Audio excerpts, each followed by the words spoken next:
어린이는 지금 당장 놀아야 한다. 둘, 어린이는 지금 당장 건강해야 한다. 셋, 어린이는 지금 당장 행복해야 한다.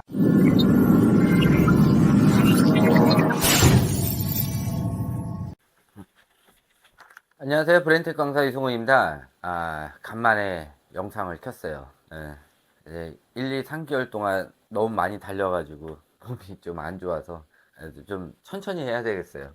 자, 지금 유아아이들 여러 가지 조기 교육을 하고 또 그것으로 인해 가지고 아이들이 공부만 성장하는 게 아니라 이 안 좋은 사고방식도 같이 성장하게 돼 있어요. 제가 항상 얘기하는 이 좌뇌의 안 좋은 것들, 이런 것들이 학교를 간 이유도 마찬가지고 유아 시기에도 마찬가지예요. 그런데 기본적으로 유아 시기에 이런 안 좋은 7가지를 갖고 거기에 파생돼서 총 한 15가지 정도를 갖게 돼요.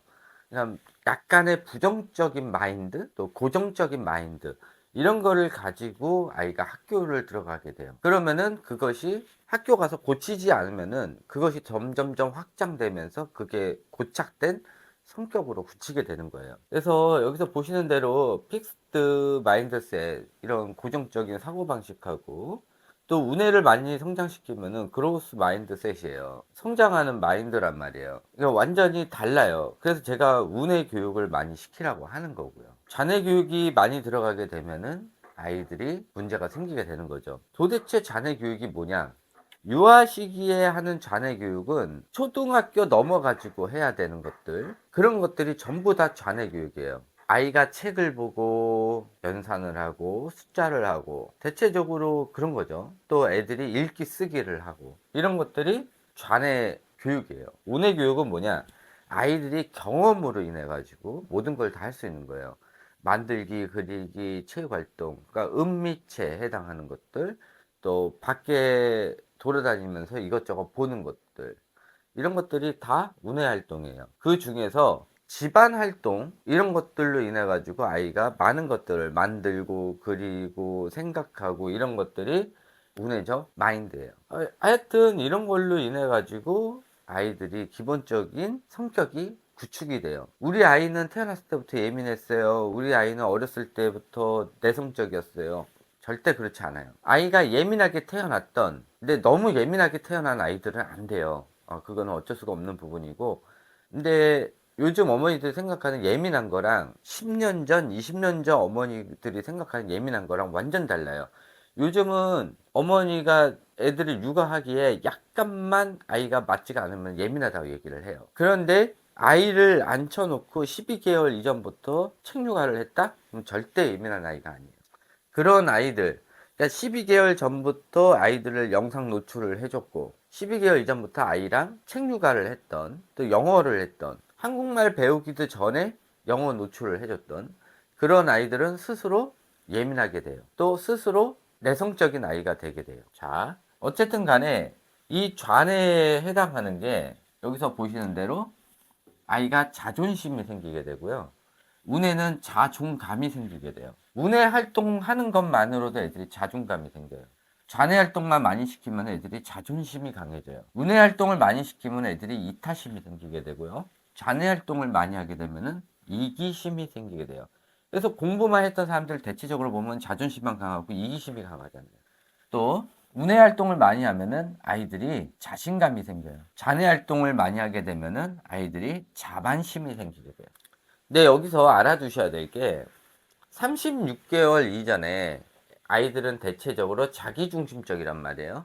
그러니까 이런 애들이 자존심이 강해요. 그래서 36개월 이전부터 아이들을 여러 가지 활동을 할 수 있는 것들, 이런 걸로 해주다 보면은 36개월 전후로 해가지고 아이들이 우뇌가 그때부터 본격적으로 발달하면서 아이들이 이타심, 자존감, 이런 것들이 생기면서 사회성이 성장하게 돼요.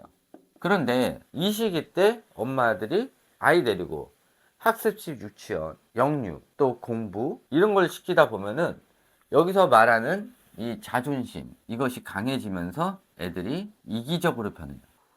이게 반비례해요. 자존감이 강하면서 자존심이 세다? 이건 말이 안 돼. 자존감이 강하면은 자존심은 거의 없어요.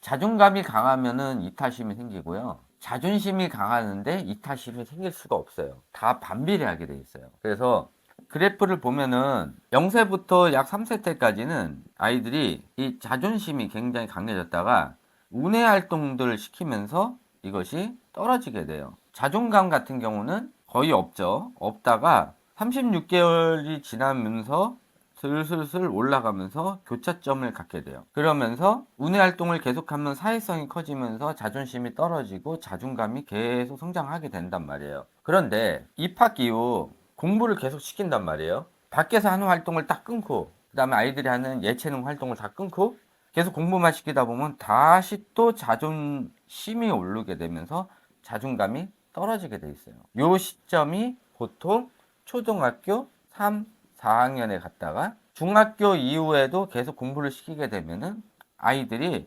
공부를 잘하든 못하든 자존심만 강하게 돼요. 그러면서 자존감이 깎이게 되죠. 보통 자존감은 본인이 자기가 할 줄 아는 게 많았을 때 생기는 거예요. 근데 공부만 시켰어. 그랬더니 맨날 보는 게 다 고만고만한 애들 아니야. 남들보다 요만큼만 잘하면은 막 주변에서 난리가 난단 말이야. 근데 공부에 관련된 것만이야.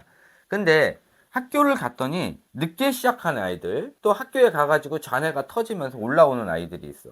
그러면은 그런 아이들한테 따라잡히게 된단 말이야. 그러다 보면은 애들이 자존심이 굉장히 강하기 때문에 이런 절망감, 이런 것도 금방 갖게 돼요. 또 좌절감, 포기, 이런 것들을 강하게 되고, 그 다음에 이런 아이들이 시기, 질투를 하게 돼요. 이런 좌뇌 교육만으로도 아이들이 이렇게 변하게 되어 있는 거예요. 이걸 알고 계셔야 돼요. 그래서 아이들이 할 줄 아는 게 많으면은 자존감이 생기고, 공부 외에 할 줄 아는 게 많으면 자존감이 생기고, 계속 운해를 성장시키다 보면은 이타심이 생기고, 또 할 줄 아는 게 많기 때문에 거기에 대한 자신감이 생기게 돼요. 근데 할 줄 아는 건 없는데 유아 시기에 좌뇌 교육으로 아이들을 막 교육을 시키면은 이 경쟁 구도에 들어가게 되거든요. 경쟁 구도에 들어가게 돼서 누구보다 못하면은 절망감, 좌절감, 포기를 갖게 되는 거고, 이 공부에 대해서 만약에 잘한다 그러면 자존심을 내세우고 자기가 최고라고 하는 이런 자만심과 또 남을 배려하지 않는 이기심이 강해지게 돼요. 어쨌든 학교에 가가지고 얘가 공부를 못하게 되는 순간 이런 것들이 금방 오게 돼요. 절망, 좌절, 포기, 시기, 질투가 많아지게 되고 경쟁 구도에 의한 굉장한 스트레스를 받게 돼요. 이거는 공부를 잘하든 못하든 똑같다고 얘기를 했어요. 얘는 할 줄 아는 게 없기 때문에, 오로지 공부만 했었기 때문에 항상 스트레스를 받게 돼요. 이 스트레스를 많이 받게 되다 보면은 결국은 성공을 하든 못하든 간에 문제가 생기게 돼요. 만약에 이런 성격을 가져가지고 그래 말 그대로 어머니들이 원하는 스카이를 갔어. 그럼 얘네들이 정상적으로 사회생활을 할까? 남을 밟아야 이길 수 있다. 이런 마인드를 가지고 있는데, 그리고 결정적으로 여기서 말하는 픽스드 마인드셋을 가져요. 이 고정적인 이런 고정관념을 많이 갖기 때문에 생활하는데 참 답답해요. 그리고 결정적으로 이런 사람들이 세뇌를 당하기도 쉽고 사기도 많이 당해요. 자, 여기서 한번 알아두셔야 될 게 있어요. 아이들을 중간에 좌뇌학습에서 우뇌학습으로 변경을 했을 때 어떤 아이들은 금방 운의 걸 하려는 아이들이 있고 어떤 아이들은 굉장히 힘든 아이들이 있어요. 우리 아이는 뭐 선생님 강의를 듣고 뭐 보름 만에 변했어요. 이런 아이들이 있는 반면 한 달이 지나도 안 되는 아이들이 있다고 하는 거예요. 이게 이제 제 강의를 듣는 시점에 따라 좀 다르기는 한데 알아두셔야 될 게, 지금 자존심과 자존감이 있어요. 원래 운해형 아이들은 자존심이 그렇게 많이 세진 않거든요. 원래 운해형 아이들은 36개 이전에. 근데 자존감도 아무것도 안 시켜줘서 이거보다 떨어진 아이들이에요. 그러면 상대적으로 자존심이 강하기 때문에 이 좌뇌의 안 좋은 특징들을 갖게 돼요. 그런데 원래 운해형 아이들은 얘네들은 활동성이 좋아요. 활동, 또 소근육 활동하는 걸 더 좋아한단 말이에요. 경험 활동하는 걸 좋아해. 그렇기 때문에 얘네들 이걸 시켜주다 보면 이 자존감이 하여튼 운해 활동이 쭉 오르면서 자존감이 같이 오르게 돼요. 그래서 이 50대 50을 넘는 순간에 이 좌뇌의 안 좋은 특징은 다 사라져 버려요. 그러면서 이 우뇌의 이 좋은 특징들을 갖게 된단 말이에요. 이게 금방 와요. 우뇌형 아이들은. 근데 좌뇌형 아이들은 왜 늦냐면은, 좌뇌형 아이들 같은 경우는 원래 이 자극에 굉장히 빨리 반응을 해요. 좌뇌 자극에. 그러면은 자, 여기가 50%예요. 이미 유아 시기 때 이게 계속 올라가는 거야. 이 좌뇌 자극에서 너무 많이 올라가기 때문에 자존감이 지금 바닥이란 말이야. 그러니까 이 우뇌 걸 하려고 하더라도 이 좌뇌에서는 우뇌 거를 못하게 하는 그런 신호를 많이 보내게 돼요. 그러니까 하더라도 제대로 안 되고 쉬운 걸 하려고 하는 거야. 이 좌뇌는 쉽고 편하고 어렵고 고생하는 거. 그래서 왜 자녀형 아이들이 책을 좋아해요? 편하거든. 책 좋아하는 어머니들도 마찬가지야. 편하거든. 나가서 여행할 필요가 없고 집에서 책만 보면 돼. 그러니까는 이 유아 시기 때 이런 안 좋은 성격을 가지게 되는 거야. 여기서 만약에 공부를 못 하잖아. 얘가 어떻게 돼요? 게을러져요. 그냥 게을러지는 거야. 그래서 유아 시기 때 너무 공부를 시키면은 이 좌뇌가 급성장을 너무 많이 하게 돼. 금방 반응이 와요. 뭐 책 같은 거나 또는 교구 같은 거 만지는 거 36개월 이전에 또 영어 학습하는 거 막 이런 거에 대해서 금방 반응을 보이고, 운해형 아이들은 그거 싫어해. 안 한단 말이야.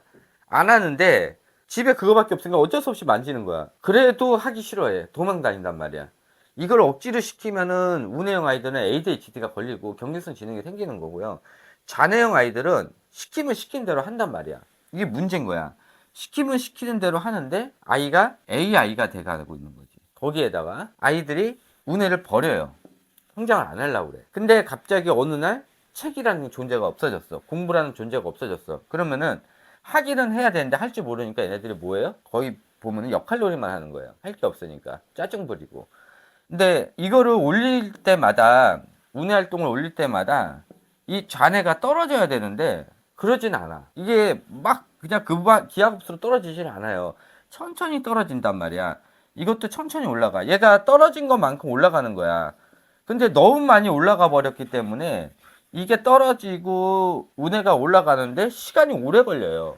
이게 어떤 아이들은 1년이 걸릴 수도 있고요. 어떤 아이들은 2년이 걸릴 수가 있어요. 어쨌든 두 개가 겹쳐서 딱 멈추고 나서, 그러니까 딱 일자로 되고 나서 더 많은 운해 활동으로 얘가 넘는 순간, 이때부터 여기 좌뇌에 안 좋은 현상이 한 개씩 한 개씩 없어지기 시작하는데, 이게 언제가 될지 모른다는 거지. 1년 후가 될지 2년 후가 될지, 아니면은 운이 좋으면 6개월 후가 될 수도 있는 거고, 그때부터 한 개씩 한 개씩 사라지는 거야. 그러니까는 얘가 책을 너무 좋아했고 공부하는 걸 너무 좋아했어. 유아 시기인데도 불구하고. 그런 아이들 같은 경우는 시간을 더 오래 두고 봐야지. 근데 얘네들은 제 거 강의 들으시면 아셨겠지만은 공부하는 거 외에는 전체적으로 성격 같은 게 별로 좋지가 않거든. 금방 포기도 빠르고 뭘 안 하려고 하고, 그 다음에 처음부터 나 저거 못해 이렇게 하고, 지면 돌아버리고 이런 것들이 있어요. 누가 뭐라고 조언하면 무시하고, 항상 제한을 두고, 항상 어렵다고 얘기하고, 쉽게 포기하고, 도전 의식이 없고, 하기도 전에 나 저거 한번 해볼래? 싫어, 몰라, 어려워 보여, 뭐 이렇게 얘기하는 거야. 자기가 할 줄 아는 것만 하는 거야. 근데 그거마저도 학교 가가지고 떨어지기 시작하면은 아이들이 다른 아이에 대해서 시기 질투하면서 어차피 이기적인 성향, 또 자기에서 인격장애 이런 것들을 갖고 학교를 들어가기 때문에 다른 애들을 무시하고 욕을 하고 뒷담화하고 이런 것들이 돼 있어요. 거기에다가 또 그것마저 계속 지게 됐어. 3, 4학년 되면은 애들이 다 하기 싫어. 그러면은 이때부터 애들이 반사회적 인격 장애를 갖게 돼요. 대체적으로 학폭을 주장하는 애들이 요런 애들이에요. 반사회적 인격 장애 가지고 있어서 얘네들이 본인보다, 그러니까 본인을 타고 넘어갔던 그런 애들을 괴롭힌다든지, 아니면은 이타심이 강한 운해형 아이들 중에서 얌전한 애들이나, 아니면은 이 좌뇌 공부하다가 실패한 아이들 있죠. 완전 내성적이거나 시키코머리거나 가만히 있는 아이들, 좌뇌 공부하다 실패한 아이들, 이런 애들을 괴롭힌단 말이에요. 그래서 어쨌든 이렇게 해서 막 괴롭히는 애들이 뉴스에 나왔다고 해도 얘네들은 처벌을 안 받아요. 왜? 뒷백에 누가 있어? 고의, 즉 만약에 이런 사람들이 있으면은 결국은 피해자 애들이 전학을 간단 말이에요. 그렇게 돼요.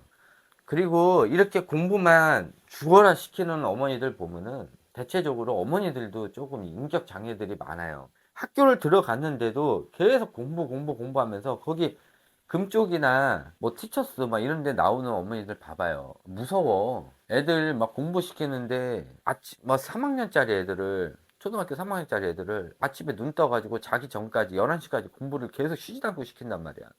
이게 정상이냐고. 그러니까 그런 어머니들이 많아요. 그러니까 어머니들 자체도 이 극좌내용이지. 항상 경쟁 구도에 자기 마인드가 돼 있고, 항상 남을 시기 질투하고, 자기 자식이 그냥 100점 맞으면 모든 게 해결된다 생각하고, 100점을 맞기 위해서. 또, 그게 만족하지 못하면은 전교 1등, 그걸 만족하지 못하면 전국 1등. 요즘 본인도 그렇게 못했으면서 아이들을 이용해서 자기가 마음대로 하려고 하는 인형놀이를 하는 어머니들이 많단 말이에요. 자, 요 간단하게 얘기를 했는데 계속 어떻게 할까 생각하다가 지금 그냥 이렇게 강의를 한 거예요.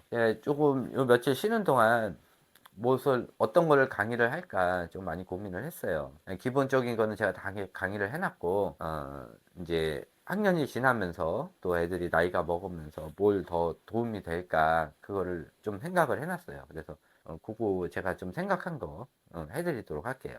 네, 요것으로 강의 끝마치도록 하고요. 또 다음번 새로운 강의에서 뵙도록 하겠습니다. 감사합니다.